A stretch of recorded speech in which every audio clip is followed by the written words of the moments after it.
Halo sahabat sekalian, bagaimana kabarnya hari ini? Semoga selalu sehat dan dalam lindungannya.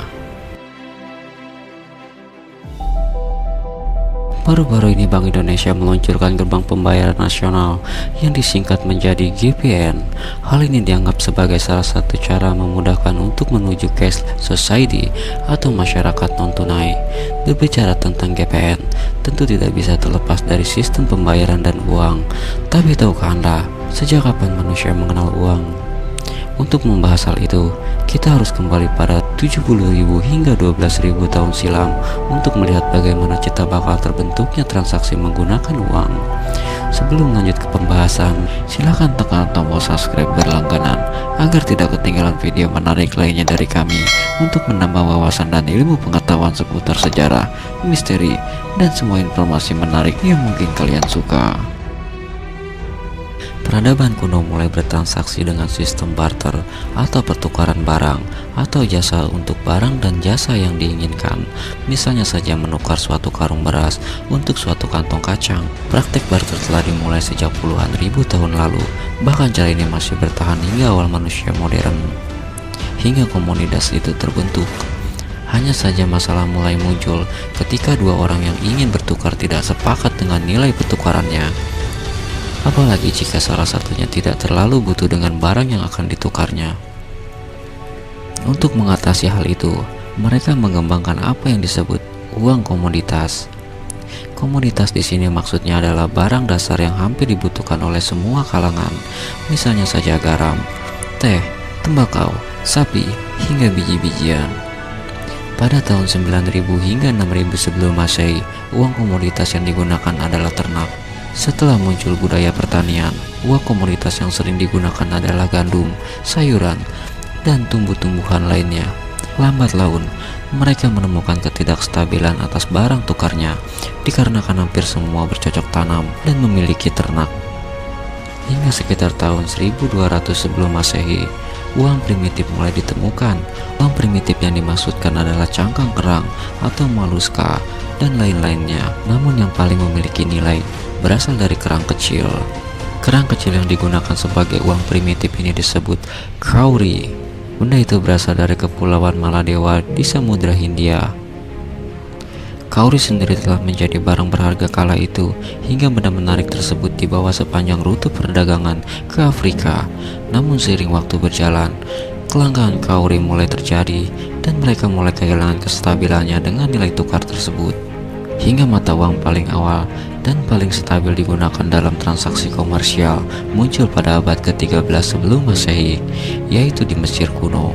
Mata uang yang dimaksud sudah berupa emas batang, namun berbeda dengan emas batang yang ada saat ini. Dulu untuk menetapkan nilai emas harus ditimbang setiap kali dipertukarkan. Alat pertukaran baru pun menyebar ke segala penjuru dan mereka mulai bertransaksi secara adil dengan alat tukar berupa emas. Hingga tahun 2500 sebelum Masehi, emas mulai dikembangkan. Hampir semua perdagangan mulai menggunakan mata uang emas dan perak. Untuk memudahkan mereka bertransaksi, barulah emas dan perak diukir agar memudahkan mereka dalam mengidentifikasi. Budaya menggunakan emas dan perak sebagai nilai tukar terus merebah ke segala negeri, bahkan hingga kini masih terus berlaku.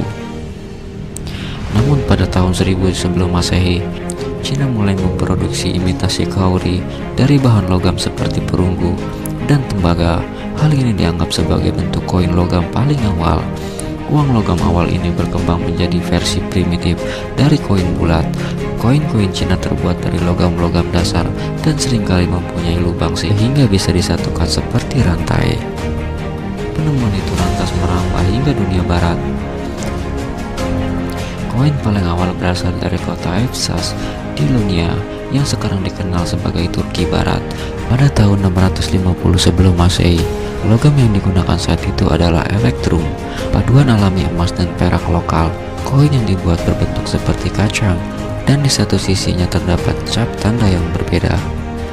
Satu abad kemudian, Croesus, raja negara Lydia yang terkenal dengan kekayaannya, menjadi penguasa pertama yang mencetak uang koin dengan nilai-nilai tertentu.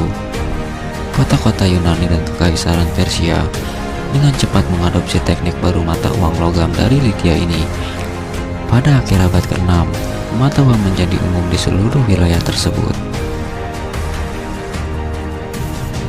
Sebelum munculnya uang kertas, sekitar tahun 118 sebelum Masehi, Cina menggunakan alat tukar berupa potongan kulit rusa putih. Kulit rusa itu dipotong dengan ukuran tertentu dan diberi warna-warni yang berbeda. Beberapa ahli menganggap ini sebagai jenis uang kertas pertama yang didokumentasikan.